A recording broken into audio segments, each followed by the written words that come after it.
Hello, students. This is Mr. Lopez. It's time for our character education lesson for this week, and this week we are going to be doing stress management. Yes, we've done this one before. We've probably done it a couple times, but that's okay, because the more times you hear something, the more you're likely to remember it. And learning how to manage stress, use good coping skills when you're young, is probably one of the most important skills I can teach you. So today, we're going to be doing stress management. I'm going to start with a story, and then we're going to go through a quick lesson, and then you can do your check on learning quiz afterwards.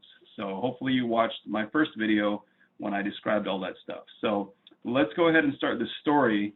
It's called Chester Chills, and it's a lesson on stress. So when Chester was young, he was just like any typical kid. He had fun, he played games, and he was happy most of the time.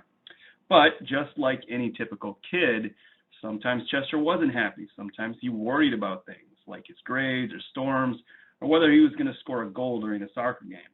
Now, he didn't like worried feelings, so he usually talked things over with his mom, and that helped him feel better. Then things would go back to normal. The worried feelings would go away, and Chester would go back to being his normal, happy, carefree self. Now, the year that Chester turned 10, his family had some hard times. His dad lost his job, and his mom had to go to work. So she was busy all the time. She didn't have time to talk to him like she used to in the past. And Chester really couldn't talk with his dad about things because his dad was kind of upset about being out of work. Now, that was the year that Chester's worries seemed to get out of hand. It seemed like he was worrying all the time about almost everything. He worried that when his mom went to her job, she might not come back. He worried at night that he might oversleep and be late for school.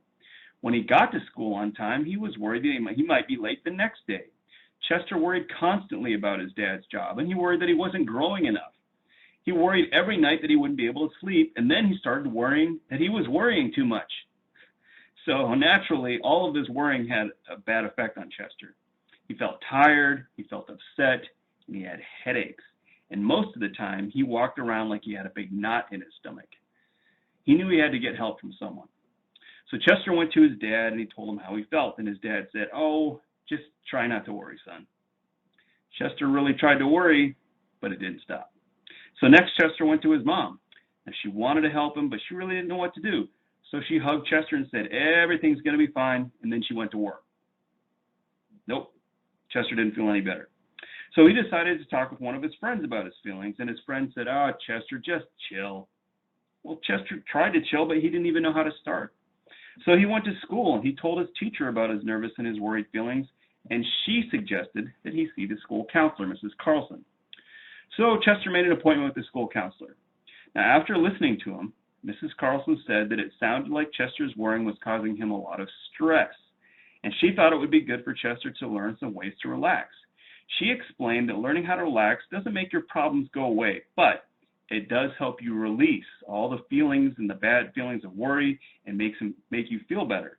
So Chester was so concerned about how he felt, he thought anything was worth a try. So he agreed to learn what Mrs. Carlson wanted to teach him.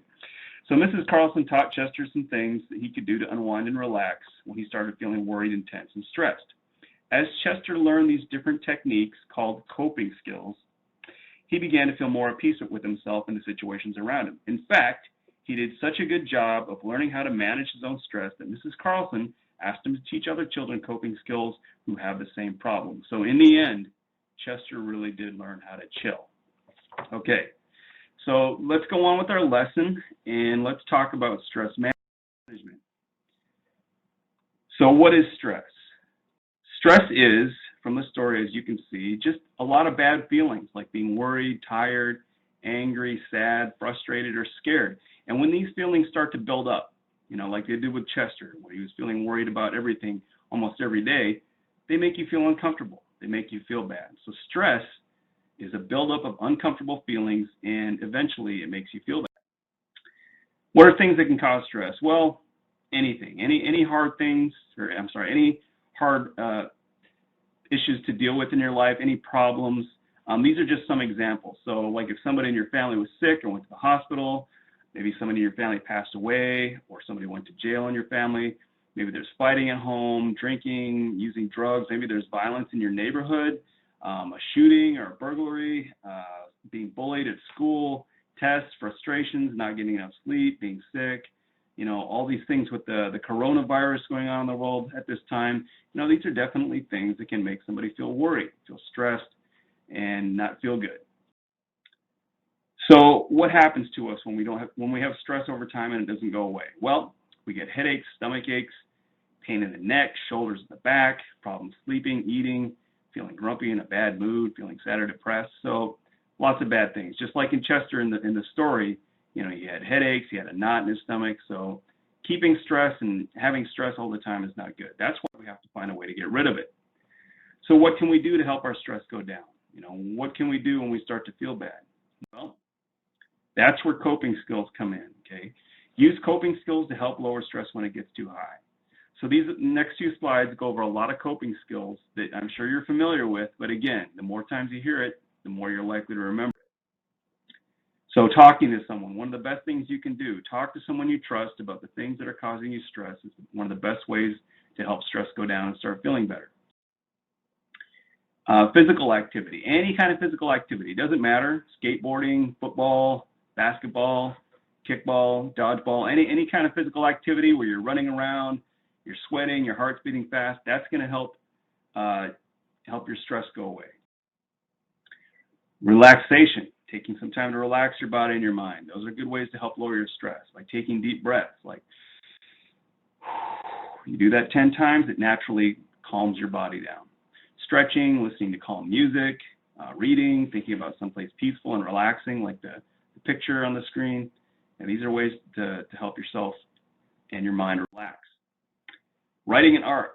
So writing in a journal, which is an optional part of your character education, does help with stress. So if you're having stress, you can write about it.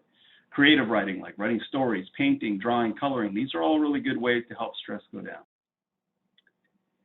Recreation, things that are fun and help focus your mind. Things like dancing, karate, playing in a band, playing an instrument, being in a club like the Boys and Girls Club. These are really good ways to help lower stress.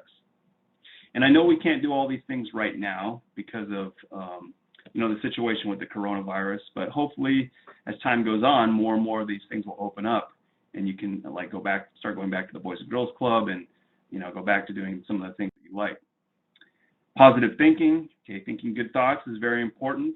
If you think good thoughts like, I can do this, or it's going to be okay, those are thoughts that are going to help calm you down. If you always think bad thoughts like, I'm no good, I'm never going to get this, those are things that just make stress get worse. So it's really important to think good thoughts. Eating healthy foods, getting enough sleep.